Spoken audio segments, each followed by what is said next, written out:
Marley, and I hope you guys are doing well. In today's video, I'm going to be filming a new reading vlog, and the theme for it is going to be reading books to make me cry. It's like a seeing if these books will make me cry challenge, which some people have done on BookTube before. Basically, I chose 3 really popular books that I always hear people loving and crying during, and I want to see if I will cry when reading them, just because I haven't really been crying while reading that much lately, and you know, I just want to feel something.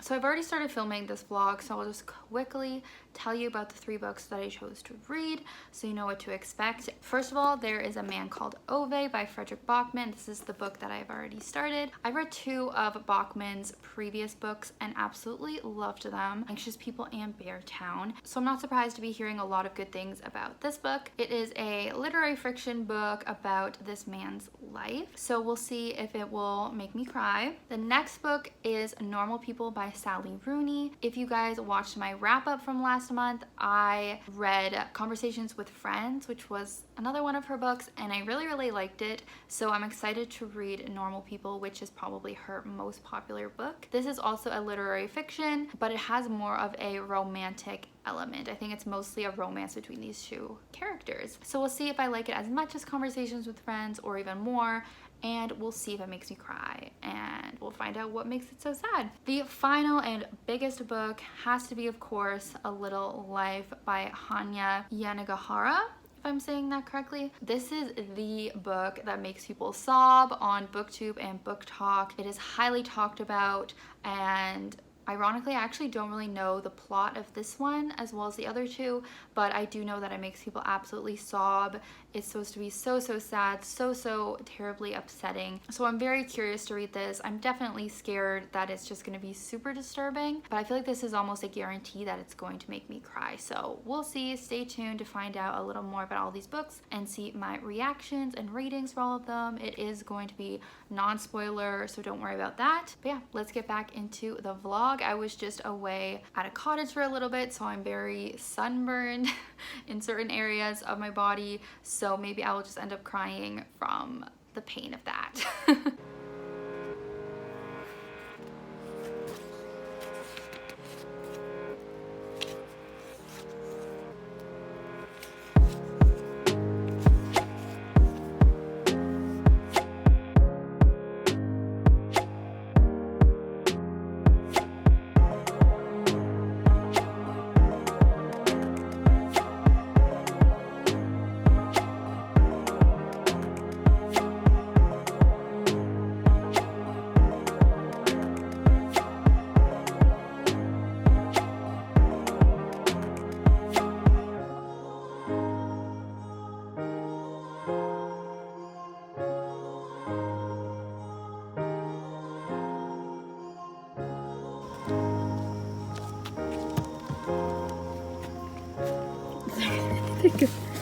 The Book of Ruth. Oh, The Glass Castle.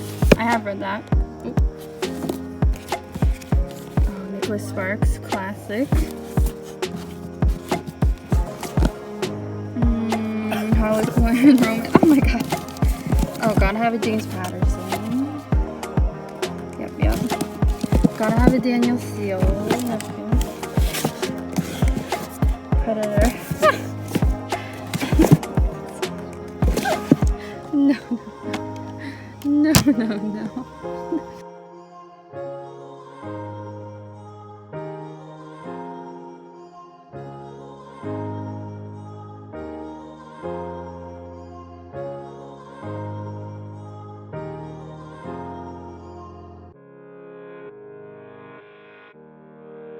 Hey there, thought I would check in on A Man Called Ove. I'm about halfway through. I haven't filmed the intro yet for this video, so I'm not sure what I'm gonna say, but for this first book that will potentially make me cry, we are obviously following the perspective of a man called Ove.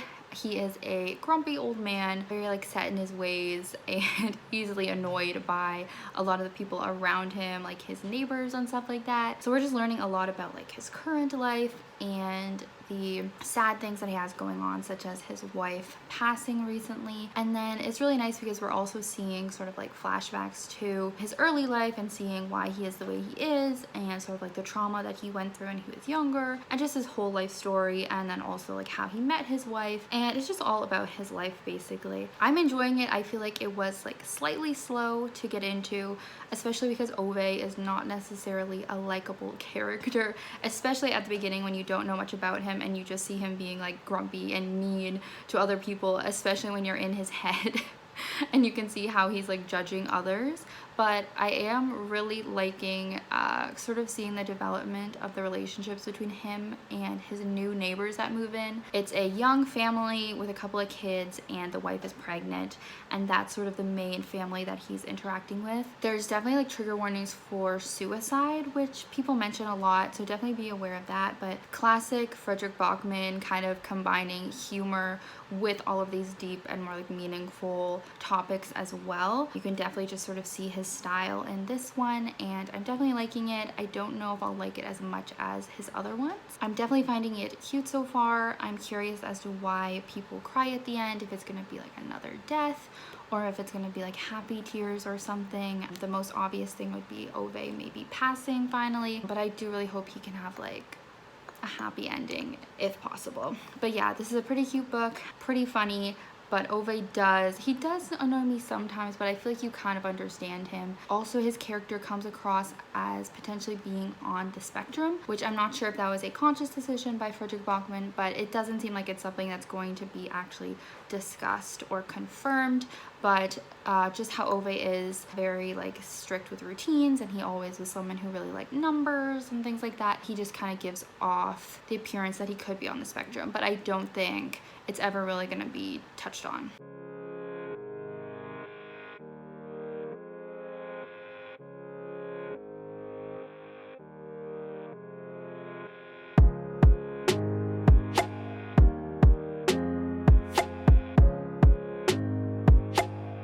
Well, I'm another like 75 pages in to A Man Called Ove. I don't know, I'm feeling a little bit tiny bit bored right now. I think the book is still good, but I personally am just kind of craving like more of a fast-paced book, like a thriller or something. I feel like it's been too long since I read a thriller, but I plan to read literary fiction all week, so sucks for me. No, but I do really like the cat character.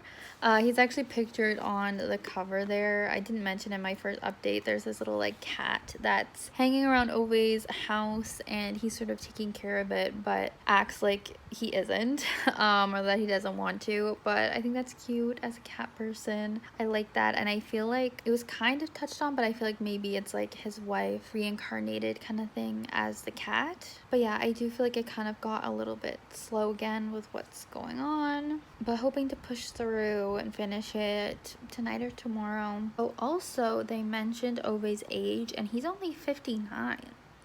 I was picturing like a way older man than 59. Like that's not even, I mean that's kind of old, but not as old as I thought.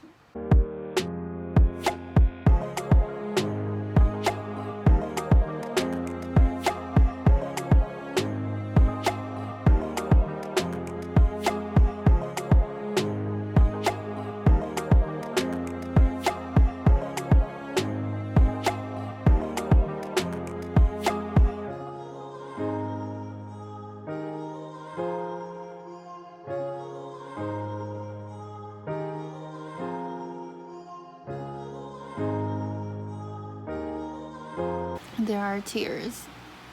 Small, but there are some tears.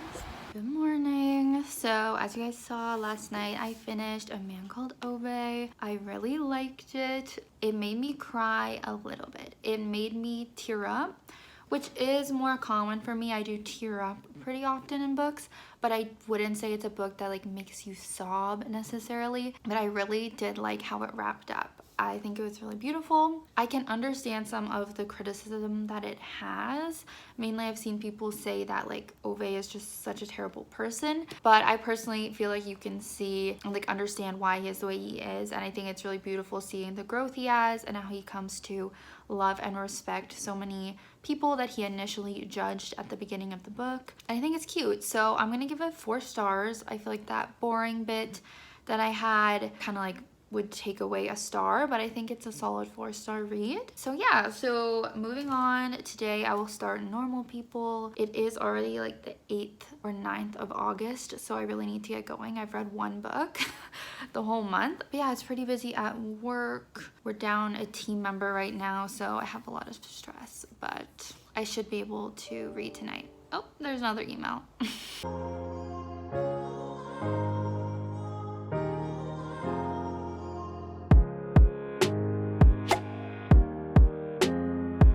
Hopefully you guys can hear me over the fan, but I'm only like 20% through Normal People and I'm already obsessed.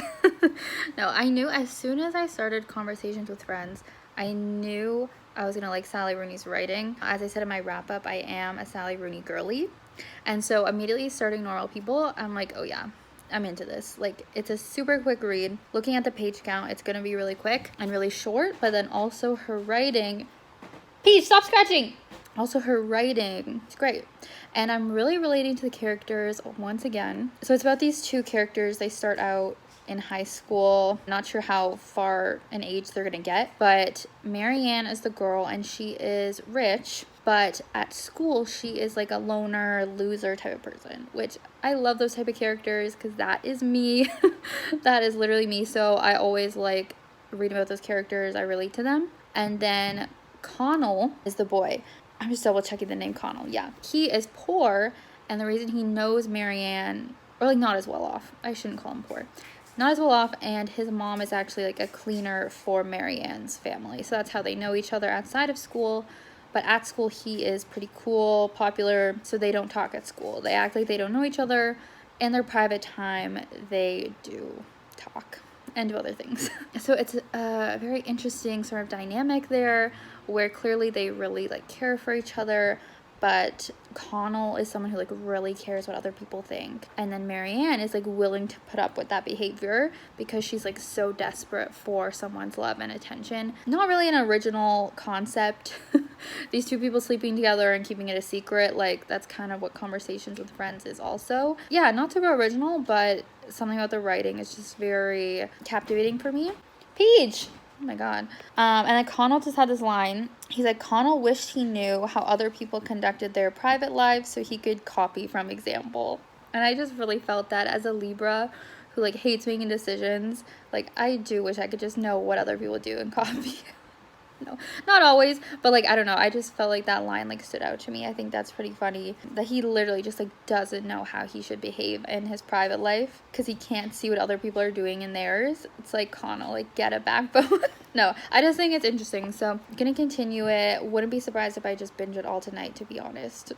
So this book is literally just the miscommunication trope. Like, that's the whole book, is them just never quite figuring it out, never quite telling each other how they really feel. You read from their different perspectives and you see why they would interpret things a certain way, but you know from reading their point of view that they really love the other one. It's just like a lot of miscommunication. And it did get a little bit slow for me during these like college years, which we're still kind of in. I'm at 70% right now, by the way. So it got a little slow, but obviously I have just been sitting here all night reading it. So I am still enjoying it. It's really sad. Like, both of them have so many issues. Mostly Marianne, I would say, has more, but they both have issues that are relatable, but then they also have ones that are like not relatable and like very sad. And I'm very curious about how it's going to end. I'm really scared because I really do just want these 2 to like figure their stuff out and be together. It's like a very frustrating book because of that. Like, they're so damaged, mostly Marianne. But yeah, it's still really good. Tomorrow I have to go into the office, so I'm kind of scared that I'm gonna finish it on the commute, which I do want to do because then I can't like film my reaction to seeing if I cry. But hopefully I don't finish it. But if I have like 30% left, I don't know, I probably won't. Hopefully I don't. I'll try and save it to finish it when I'm home in case I do cry, because that would be pretty embarrassing. I'm crying on the subway. But yeah, I still like the writing and everything. I'm really liking it. I think it will be a 4-star is what I'm thinking. I feel like it's not as easy to read as Conversations with Friends, but it still is a very engrossing story. I'm definitely gonna finish the book on the subway. It's getting very intense now. I have like 10% left, so I'll probably finish it on my way home.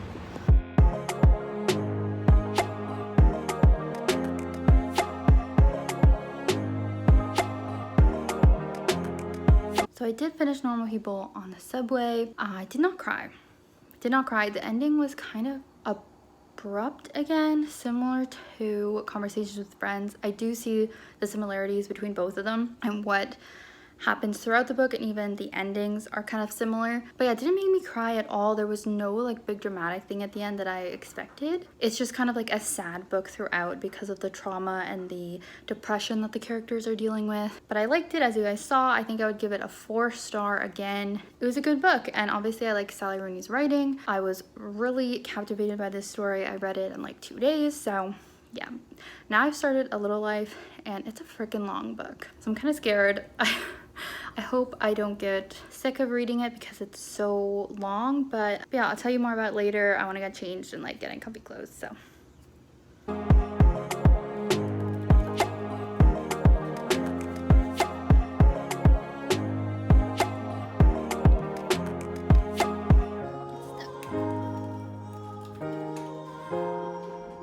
Lose it again.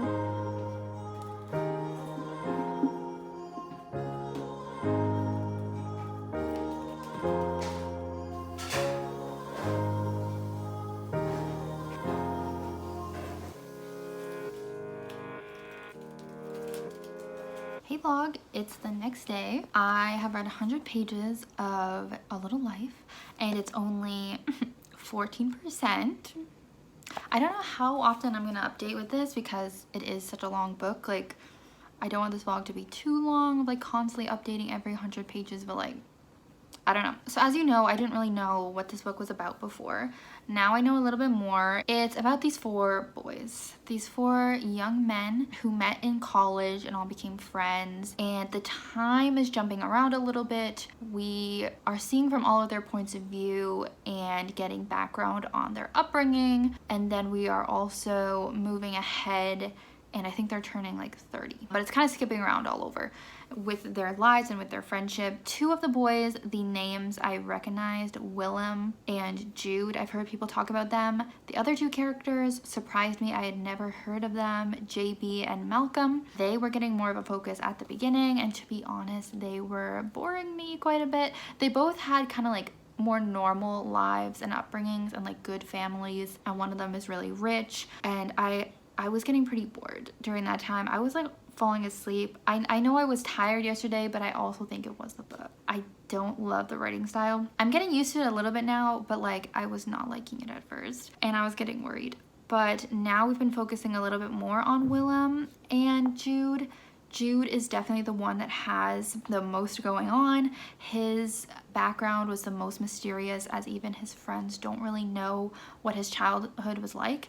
And so obviously he's the one that's gonna have most of the trauma in his childhood. Because yeah, I was a little bit surprised to see they were so old in this, because I was like, oh, I thought this would be like a traumatic childhood story based on what I'd heard. But yeah, it is. It's just that it's gonna get revealed slowly, I think, about what Jude has gone through. He does have a disability, like he has leg problems, like walking problems. So yeah, I assume most of the triggering, upsetting things are gonna be with him. Also, this book takes place in New York, and I don't know, I just kind of have a theory that this might be a 9/11 book, just because it takes place in New York, and I feel like they're not saying what time it is. It very easily could be back in the 90s and stuff. And I don't know, I just feel like the fact that this book is so sad and everything bad happens, I just feel like maybe one of the characters or multiple characters are gonna be at the Twin Towers during 9/11 or something. I don't know. That's just like a random theory I have, but I have no idea. Hopefully that doesn't spoil anything for people, because it's just a guess, and I won't tell you if I'm right or not. So yeah, those are my thoughts right now. At least it's finally picking up, because I was really struggling yesterday. I'm hoping the rest of the book is gonna be better, as you know, most books normally get better, but I am a little worried with like how long this is gonna take me, because I feel like I tend to read like 100 pages a day, and that would make it be like a whole week of me reading this book, which I don't really like to take that long. So hello, it is early on a Friday. Thank God it's Friday, but I'm very tired. I just thought I'd update because my work computer, I turned it on and it's updating, so I can't really start work yet, but I am 40% of the way through A Little Life. The writing has definitely gotten better for me. I was reading like pretty much all night last night, and I think I'm almost 300 pages in, almost halfway, almost there. But yeah, it's definitely become easier to read in terms of the writing style. We did go through a section of learning about Jude's past, and that was very disturbing, and it was kind of, you know, everything that people talk about this book being just really, really sad. And you know, it's a lot of abuse, and I feel like it was kind of like affecting me mentally as those things do when you read about them. It was kind of putting me on edge and stuff. And then we'll go back to kind of like normal stuff. We're reading more about like the present day of these boys, or men I should say. A lot of self-harm, just to be aware of that as well. But there still is a lot of like nice friendship stuff, and also like found family stuff if you like reading about those things amidst a lot of the upsetting things going on. So I'm glad to see that. I hope that like it'll have a nice ending. I really love the character of Willem. He's definitely my favorite. He is such a good friend to Jude. Well, it's tricky because I don't know, there's some really nice friendship moments, and there's some moments where it's like, how much are you as a friend like supposed to do for someone, you know? And how much can you help someone, or do they have to help themselves, blah blah blah. But we're actually getting up to them being like 39 or 40. Yeah, I think they're approaching 40, and we're only 40% through. So I'm kind of wondering how old these characters are gonna get, and I'm figuring we're gonna go back to seeing Jude's past again, because we didn't really fully see that. So I'm not really looking forward to that, because I assume it's just gonna get even more sad. But yeah, I'm thinking I might take a little break from reading it this weekend, just so I don't get totally depressed, and maybe read something else. But I am overall enjoying it.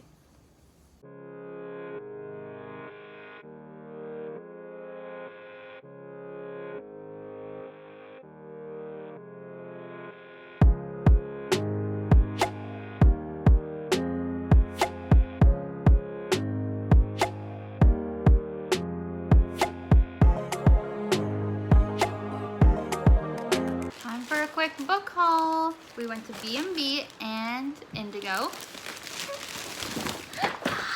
First of all, I got Aristotle and Dante, Discover the Secrets of the Universe, because it was one of my favorite books in 2020 and I don't own it. So now I have it for my collection. I got A Darker Shade of Magic, A Gathering of Shadows, and A Conjuring of Light by V.E. Schwab. So this is a trilogy. I don't know when I'm going to get to this, but I know that I want to read it, so now I have it.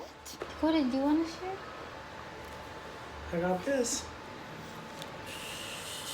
It's a crossover of Batman and Captain America. Batman and Captain America. Indigo, I decided to get the new Lisa Jewell, obviously one of my favorite thriller authors. Haven't heard anyone talk about this yet though, like no reviews. And then I just, spur of the moment, decided to get all of, I think the word us is behind here. All of Us Villains by Amanda Foody. This got on my radar like a few months ago. I think it's like a magical tournament or like competition, which I just love the sound of that. And it was on sale because it was an Indigo staff pick of the month. So yeah, there's a mini book haul for you. If you let 'em, if you let 'em, ha! If you let 'em touch ya. Yeah. The way I used to,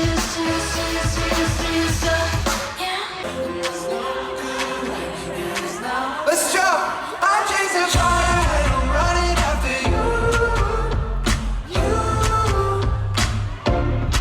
You got something that I never wanna lose. Yeah,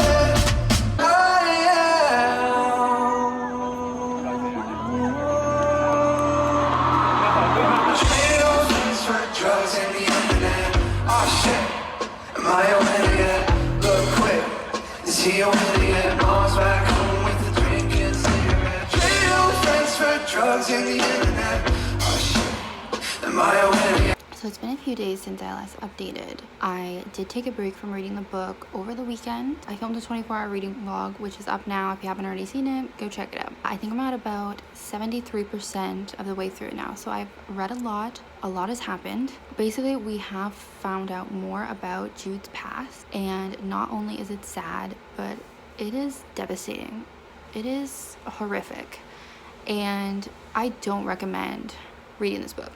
If you read it, I would say take a break like I did because it's really heavy, but ultimately I don't recommend reading this book. And other people have said it before in other videos I've watched, and I wish I had listened to them because I kind of don't feel like this book is going to end up being worth it, like worth all the disturbing things you have to read. In terms of crying, like I feel like I'll tear up occasionally, but mostly I'm like grimacing and like cringing and just really feeling disturbed when reading it and questioning like why the author wrote this. Like I really don't know what compelled her to write this story, and I'm kind of like, you know, agreeing with all the critiques that I've seen saying this is torture porn and stuff like that. Like it's really like crazy that this book was written and these things have happened to this character, and then we'll have like some good moments, right, some happier moments, and then ultimately like something bad will happen again. It's such a frustrating book. It for reasons about whatever I won't get into, but and so much self-harm stuff, like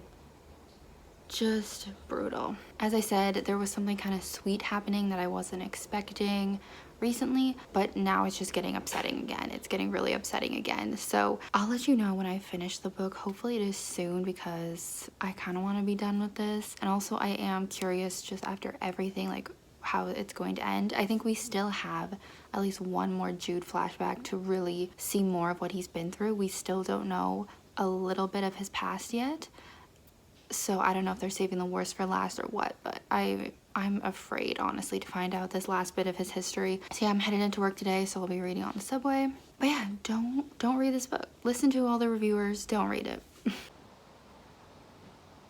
This is the most terrible book I've ever read. Hello vlog. I have finished A Little Life. Finally, thankfully, I am ready to move on. What I've decided is I think I'm going to rate it 2 stars, and those 2 stars are for the writing.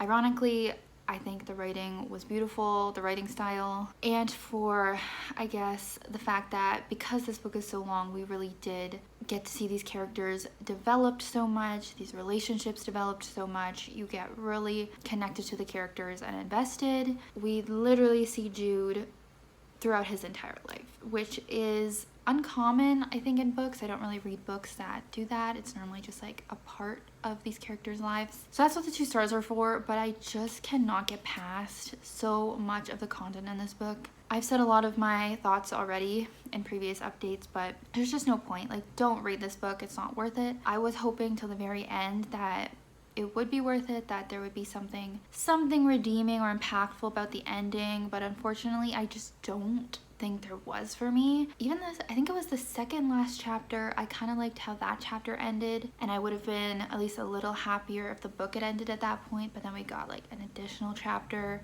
In terms of crying, like of course I was tearing up throughout this book. I don't know how you could read it and not, because it's so emotional, but at the same time I almost feel like I'm like numb, like this book numbed me because it was just like constant emotional trauma. Like this book is about so much trauma and traumatic events that I feel traumatized reading it. And I was looking at some reviews and that's what people say as well, like the author wrote this to traumatize you, and yeah. So don't read this book, I regret it, and let's move on from this. So overall, these books did all make me tear up. They all had sad moments, but they didn't make me like weep or anything. Obviously, I really enjoyed the first 2 books and highly recommend them. And the last book we just will never speak of again. So let me know your thoughts in the comments on any of these books, and what was the last book to make you cry. Maybe let me know that. And thank you guys for watching if you made it through this entire vlog. I will see you in my next video. Bye.